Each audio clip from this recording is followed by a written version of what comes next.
से हाजिर हो चुका हूं आपके लिए एक बहुत बेहतरीन वीडियो क्लास लेकर। आज की क्लास का टारगेट क्या है स्टूडेंट, अपना सबसे पहले उस टारगेट को अपन फोकस करें। तो आज की क्लास का टारगेट, आज की क्लास का टॉपिक जो अपन पढ़ने वाले हैं वो है स्टूडेंट प्रकाश का अपवर्तन, रिफ्रैक्शन ऑफ लाइट क्या होता है, ये आज की क्लास में अपन डिस्कस करने वाले हैं।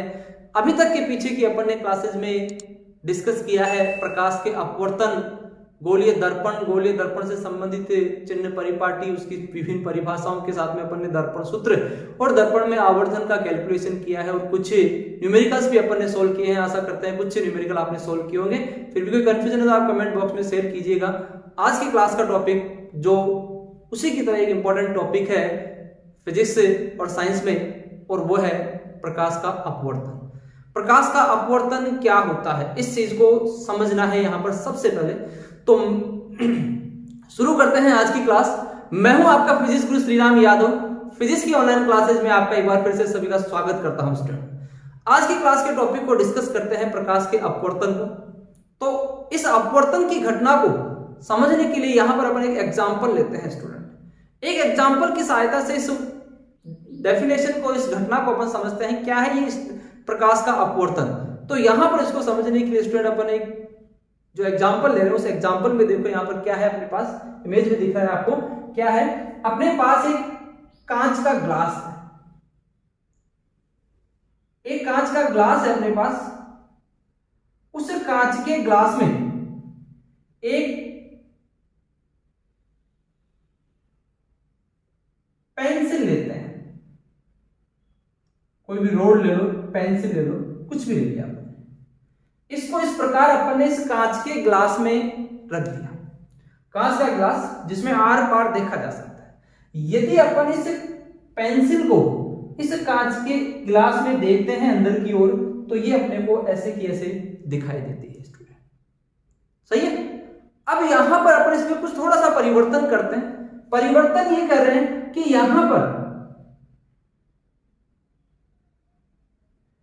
इस कांच में अपन ने थोड़ा सा पानी भर दिया, वाटर। थोड़ा सा इसमें अपन ने पानी भर दिया स्टूडेंट।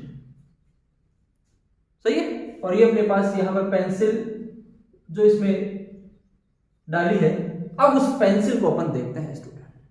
अब इस पानी के अंदर जो पेंसिल रखी हुई उस पेंसिल को देखते हैं तो क्या होता है। बहुत अजीब घटना अपने को देखने को मिलती है। ये क्या हो गया, ऐसा भी हो सकता है, कभी अपन ने सोचा नहीं था। क्या हुआ कि जब अपन इस पेंसिल को देखते हैं तो ये पेंसिल टूट जाती है, अपने आप टूट जाती है। आपने नहीं तोड़ी, मैंने नहीं तोड़ी, पानी ने तोड़ दी। क्या अब टूटी है या नहीं टूटी है, अब इसके बारे में देखो। जब अपन इस कांच के ग्लास में देखते हैं तो ये पेंसिल अपने को टूटी हुई नजर आती है। इसका क्या कारण है, उस कारण को यहां पर समझना है स्टूडेंट। तो यहां पर उस कारण को समझने के लिए अपन प्रकाश किरणों की बात कर रहे हैं। यदि अपन प्रकाश किरणों की बात करें तो उन प्रकाश किरणों में देखो यहां पर इस पेंसिल के नोक से कुछ प्रकाश किरणें निकल रही है जो इस पानी से निकलकर इस ऊपर वाली सतह पर पहुंच रही है। सही है। पानी से निकलकर इस ऊपर वाली सतह पर पहुंच रही है। जब यहां पर ये पानी की सतह से बाहर निकल जाती है तो उस कंडीशन में ये इस प्रकार चली जाती है। इसका कारण क्या है देखो आगे समझा दूंगा। तो यहां पर अपन देखते हैं कि इन रेज को यदि अपन देखते हैं यहां से, तो इनको देखने पर, इनको यदि अपन पीछे की ओर बढ़ाते हैं तो पीछे की ओर बढ़ाने पर ये दोनों यहां पर मिलते। इसका मतलब यहां पर ये जो पेंसिल है, इस पेंसिल का ये भाग, इस पेंसिल का ये जो भाग है, ये भाग अपने को यहां पर दिखाई देता है। यहां पर ये ट्रांसफर हो गया, मतलब यहां से ये पेंसिल टूट गई, ऐसी नजर आता है। इस घटना का कारण है प्रकाश का अपवर्तन। इसी को अपन प्रकाश का अपवर्तन कहते हैं। इसका मतलब प्रकाश का अपवर्तन कब हो रहा है, जब प्रकाश किरण एक माध्यम से दूसरे माध्यम में जा रही है। परावर्तन में क्या था कि प्रकाश किरण एक माध्यम से आ रही थी, दूसरे से टकराकर उसी माध्यम में वापस जा रही थी। लेकिन बात कर रहे हैं यहां पर अपवर्तन की। अपवर्तन में प्रकाश किरण एक माध्यम से चलकर दूसरे माध्यम में प्रवेश करती है। जब दूसरे माध्यम में प्रवेश करती है तो वो अपने पथ से विचलित भी हो जाती है, अपने उस सरल रेखीय पथ का अनुसरण नहीं करती। इसका क्या कारण है? इस कारण को यहां पर अपन और देखते हैं आगे। तो देखो यहां पर इसका आगे कारण क्या रहा।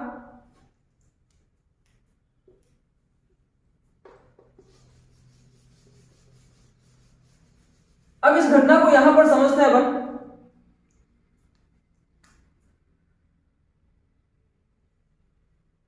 इसके लिए देखो यहां पर ये अपने पास एक पृथककारी सतह है। इस पृथककारी सतह के ऊपर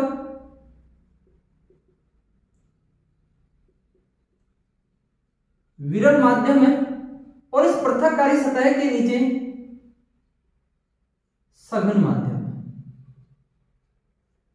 विरल माध्यम और सघन माध्यम, ये अपन ने दो माध्यम ले लिए। विरल माध्यम जिसमें माध्यम के कण दूर दूर होते हैं, सघन माध्यम जिसमें माध्यम के कण पास पास होते हैं।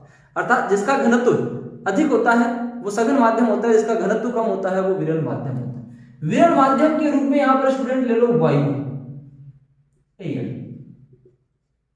और सघन माध्यम के रूप में ले लो स्टूडेंट यहां पर पानी, जल, वाटर। ये अपन ने ले लिया। यहां पर इस पृथककारी सतह के यदि अपन नीचे की ओर देखें तो पृथककारी सतह के नीचे पानी है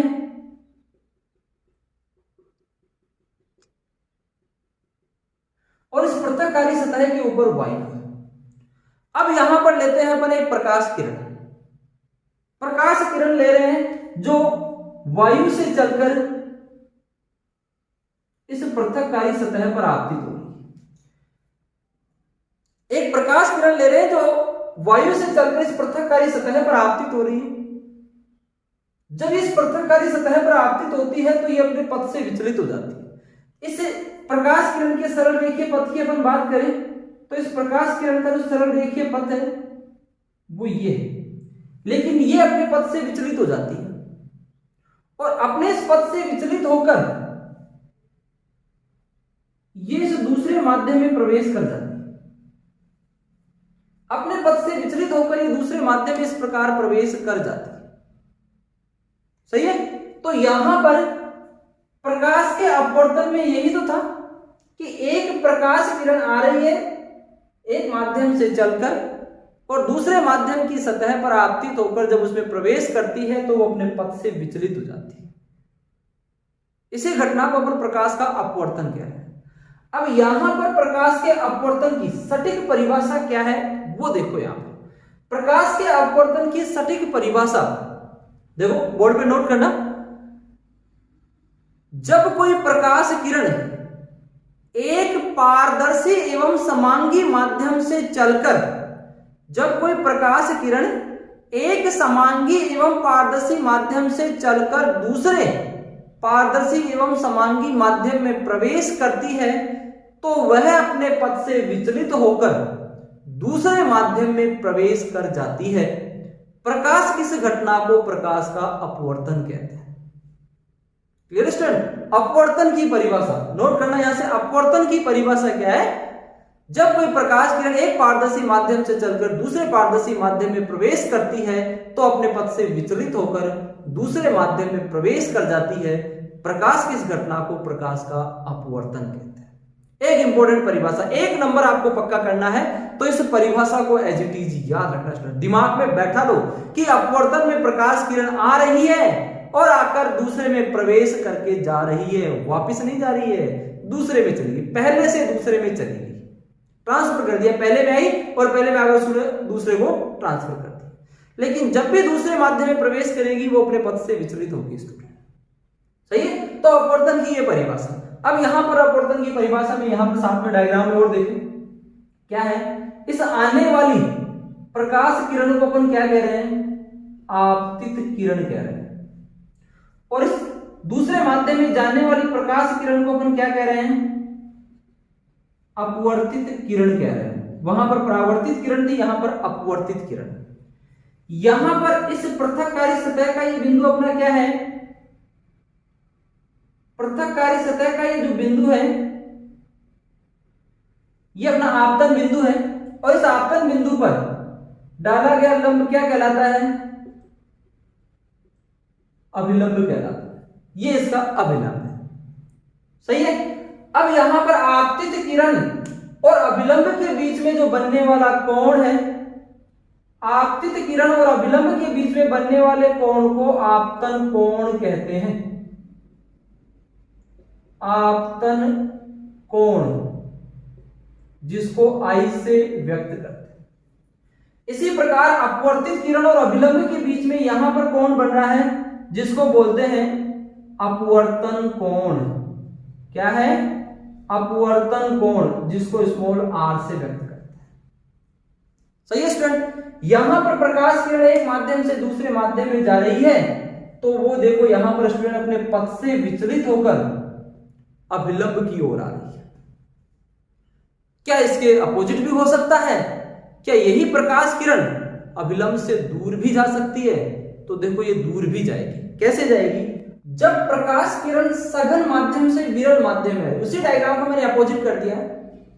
इसी डायग्राम में यहां पर देखें तो आपतित किरण अब सघन माध्यम से चलकर विरल माध्यम में आ रही है, ठीक है। वही प्रकाश का अपवर्तन की एक माध्यम से चलकर दूसरे माध्यम में जाएगी तो वो अपने पथ से विचलित हो जाएगी। तो यहां पर एक आपतित किरण है अपने पास जो पानी से चलकर वायु में जा रही है और वो अपने पथ से विचलित हो रही है, ठीक है। इस स्थिति में यहां पर देखो स्टूडेंट ये अभिलंब से दूर हट गई, यहां पर ये अभिलंब के नजदीक आ रही थी, यहां पर ये अभिलंब से दूर हट गई।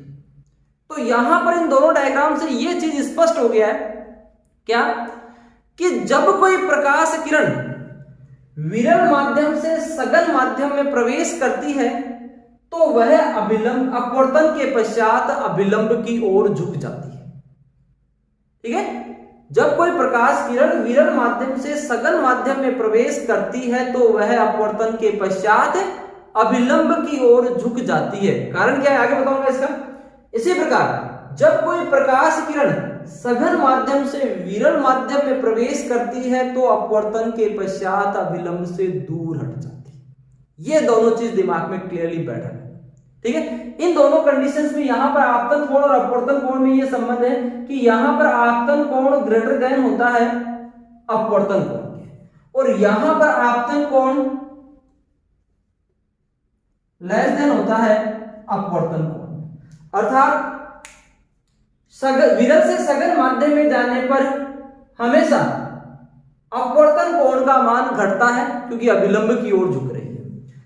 जब सघन से विरल माध्यम में जा रही है तो अपवर्तन कोण का मान बढ़ जाता है क्योंकि अभिलंब से दूर जा रही है प्रकाश की किरण, सही है। तो यहां पर इन दोनों कंडीशंस में आपतन कोण और अपवर्तन कोण में ये रिलेशन भी रहेगा। ये चीज क्लियरली ध्यान रखना स्टूडेंट कि यहां पर कौन सी कंडीशन में आपतन कोण और अपवर्तन कोण कम और ज्यादा होगा, ये चीज दिमाग में रखना, सही। यहां पर अब यहां पर बात कर रहे हैं कि ये प्रकाश की किरण अपने पथ से विचलित क्यों हो रही है, मतलब प्रकाश के अपवर्तन का कारण क्या है, प्रकाश के अपवर्तन का कारण क्या है, क्यों हो रही है घटना घटित, उस अपवर्तन की घटना का कारण क्या है।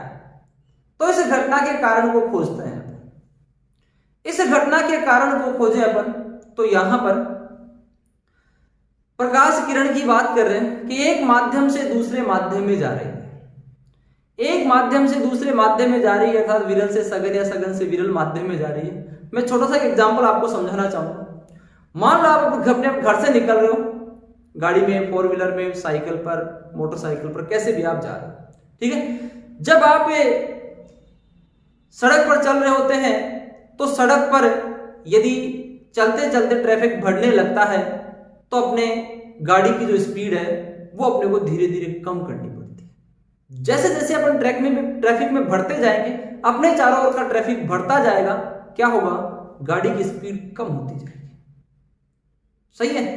अपने चारों तरफ ट्रैफिक बढ़ गया तो क्या हो गया, गाड़ी की स्पीड धीरे धीरे कम होने लगी। और यदि आप उसी गाड़ी को लेकर एक ऐसी सड़क पर जा रहे हो जिस पर आपके अलावा और कोई गाड़ी है ही नहीं, तो आपकी गाड़ी हवा से बातें करेगी, मतलब गाड़ी की स्पीड आपकी बहुत ज्यादा होगी कहने का, क्यों? क्योंकि आपके चारों तरफ ट्रैफिक नहीं है।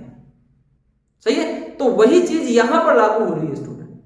जब प्रकाश की किरण विरल माध्यम में चलती है तो उसके पास कोई ट्रैफिक नहीं होता है, तो वो अनलिमिटेड स्पीड में दौड़ती है। सही है, जब वही प्रकाश किरण सघन माध्यम में जाती है तो उसके चारों तरफ का ट्रैफिक बढ़ जाता है, क्योंकि सघन माध्यम का घनत्व ज्यादा होता है। जब उसके चारों तरफ का घनत्व बढ़ जाता है तो उसको स्पीड धीरे धीरे कम करनी पड़ती है। सही है ना? तो इसका मतलब प्रकाश किरण की जो चाल है उसमें परिवर्तन हो रहा है। जब प्रकाश किरण एक माध्यम से दूसरे माध्यम में प्रवेश कर रही है तो उसकी चाल में परिवर्तन हो जाता है। उस चाल में परिवर्तन के कारण ही यह प्रकाश की किरण अपने पथ से विचलित हो रही है। यानी प्रकाश के अपवर्तन का कारण क्या रहा? प्रकाश के अपवर्तन का कारण यह रहा प्रकाश की चाल में परिवर्तन होना। यदि प्रकाश की चाल में कोई परिवर्तन नहीं होता है तो प्रकाश की किरण अपने सरल रेखीय पथ से कभी विचलित नहीं होगी। प्रकाश की चाल में परिवर्तन हुआ जिसके कारण वो अपने पथ से विचलित हो रही है। सही है, तो यहां पर एक इंपॉर्टेंट क्वेश्चन क्या है? प्रकाश के अपवर्तन का क्या कारण है? तो प्रकाश के अपवर्तन का कारण है क्या? प्रकाश की चाल में परिवर्तन होना। एक माध्यम से जाने पर दूसरे माध्यम में प्रकाश की चाल परिवर्तित हो जाती है, इस कारण प्रकाश का अपवर्तन होता है। यहां पर इस डायग्राम की अपन बात करें तो यहां पर यह प्रकाश किरण विरल माध्यम से सघन माध्यम में जा रही है, तो विरल माध्यम में ट्रैफिक कम था, चाल ज्यादा है। सघन माध्यम में ट्रैफिक ज्यादा हो गया तो चाल कम हो गई। मतलब विरल से सघन माध्यम में जाने पर प्रकाश की चाल घट रही है, इस कारण चाल घटने के कारण यह अभिलंब की ओर झुक जाती है। विरल से सघन माध्यम में जाने पर प्रकाश की चाल घट जाती है, इस कारण वह अभिलंब की ओर झुक जाती है। लेकिन यहां पर क्या था? यहां पर प्रकाश की चाल सघन से विरल माध्यम में जा रही है। सघन में है तो ट्रैफिक ज्यादा है, विरल में है तो ट्रैफिक कम है, तो विरल में ज्यादा दौड़ेगी, सघन में ट्रैफिक ज्यादा है तो धीरे धीरे चलेगी। इसका मतलब यहां पर प्रकाश किरण सघन से विरल में जा रही है तो उसकी चाल में वृद्धि हो रही है, बढ़ रही है उसकी चाल, इस कारण वो अभिलंब से दूर चली जाती है। तो ये दो क्वेश्चंस और समझ में आ गए होंगे कि अभिलंब की ओर क्यों झुक रही है? क्योंकि उसकी चाल घट गई। अभिलंब से दूर क्यों जा रही है? क्योंकि उसकी चाल बढ़ गई। तो यहां पर प्रकाश का अपवर्तन क्या है वो चीज क्लियर हुआ, और प्रकाश के अपवर्तन का क्या कारण है, ये दो इंपॉर्टेंट क्वेश्चंस यहां पर क्लियर हुए। सही है, अब यहां पर अपन आगे बात करते हैं अपवर्तन के नियमों की। प्रकाश के अपवर्तन के क्या नियम है, उन नियमों की यहां पर अपन बात कर रहे हैं। जिस प्रकार प्रकाश के परावर्तन के नियम अपन ने पढ़े हैं, उसी प्रकार प्रकाश के अपवर्तन के भी नियम है। प्रकाश के अपवर्तन के कौन कौन से नियम है, उन नियमों की यहां पर अपन बात करें तो उन नियमों में यहां पर देखो, इधर सबसे पहले कौन कौन से नियम यहां पर आ रहे हैं। सही है, तो यहां पर उन नियमों को समझने के लिए यहां पर प्रकाश के अपवर्तन के नियमों को समझने के लिए पहला नियम मैं सबसे पहले दर्शा दूं आपको। पहला नियम क्या है? यहां पर चित्र में अपन ने देखा है, अभी क्या था चित्र में देख रहे हैं, यहां पर क्या है? जब आपतन बिंदु पर अपन पहुंचते हैं तो उस आपतन बिंदु पर आपतित किरण भी होती है और अपवर्तित किरण भी वहीं पर होती है, और जो अपन ने लंब डाला है अर्थात अभिलंब, वो भी वहीं पर होता है। तो पहला नियम अपना वही बन रहा है, आपतित किरण, अपवर्तित किरण एवं अभिलंब आपतन बिंदु पर एक ही तल में स्थित होते हैं। पहला नियम जो परावर्तन में था वही नियम यहां पर आ रहा है। आपतित किरण, अपवर्तित किरण एवं अभिलंब तीनों आपतन बिंदु पर एक ही तल में स्थित होते हैं। जैसे यहां पर दिखा है अपने को कि यहां पर आपतित किरण, अपवर्तित किरण और अभिलंब तीनों के तीनों एक ही बिंदु पर स्थित है।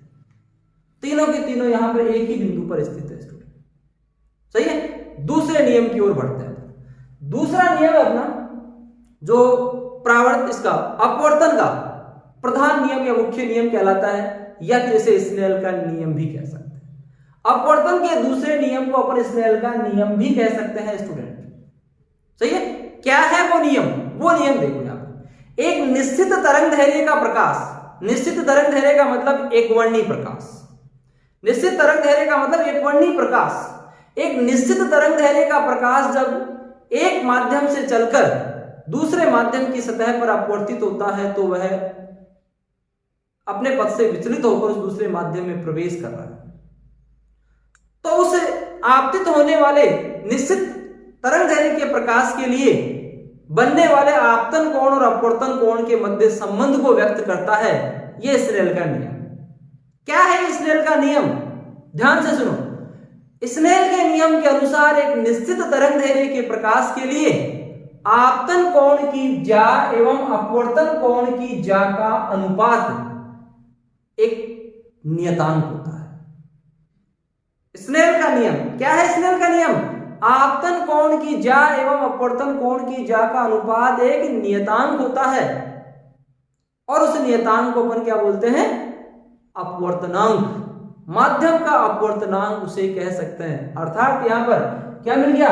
sin i upon sin r बराबर नियतांक, sin i upon sin r बराबर नियतांक, ये मिल गया अपने को स्नेल का नियम। नियतांक को यहां पर अपन अपवर्तनांक कह सकते हैं, जिसको अपन n21 से व्यक्त कर सकते हैं। n21 बराबर n2 अपॉन n1 भी इसे लिखा जा सकता है। तो अपवर्तन का एक मुख्य नियम जो स्नेल का नियम कहलाता है, वो नियम क्या है? आपतन कोण और अपवर्तन कोण की ज्या का अनुपात एक नियतांक होता है। परावर्तन में क्या था स्टूडेंट? आपतन कोण का मान परावर्तन कोण के बराबर होता है। लेकिन यहां पर क्या है? आपतन कोण की ज्या एवं अपवर्तन कोण की ज्या का अनुपात एक नियतांक होता है, जिसको माध्यम का अपवर्तनांक कहते हैं, जिसके बारे में अपन आगे की क्लास में डिस्कस करेंगे। सही है, बढ़ते यहां पर तीसरे नियम की ओर। तीसरा नियम क्या है? प्रकाश की किरण यहां पर एक माध्यम से दूसरे माध्यम में जा रही है, एक माध्यम से दूसरे माध्यम में जा रही है तो उसकी चाल में परिवर्तन हो रहा है। परावर्तन में क्या था कि चाल में कोई परिवर्तन नहीं हो रहा था। इसके साथ ही परावर्तन में क्या था कि प्रकाश की आवृत्ति में भी कोई परिवर्तन नहीं हो रहा था। यानी यहां अपवर्तन में भी ऐसा कुछ रहेगा।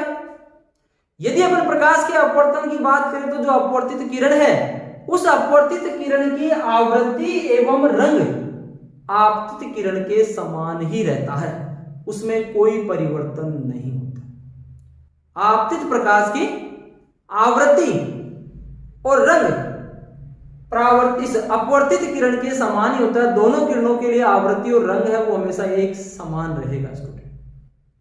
आवृत्ति एक समान रहेगी, रंग का मतलब तरंगदैर्घ्य, जो जितनी तरंगदैर्घ्य का प्रकाश आपतित हो रहा है उतनी तरंगदैर्घ्य का प्रकाश उससे निर्गत। रंग उसका वैसा का वैसा रहता है, रंग उसका वैसा का वैसा रहेगा।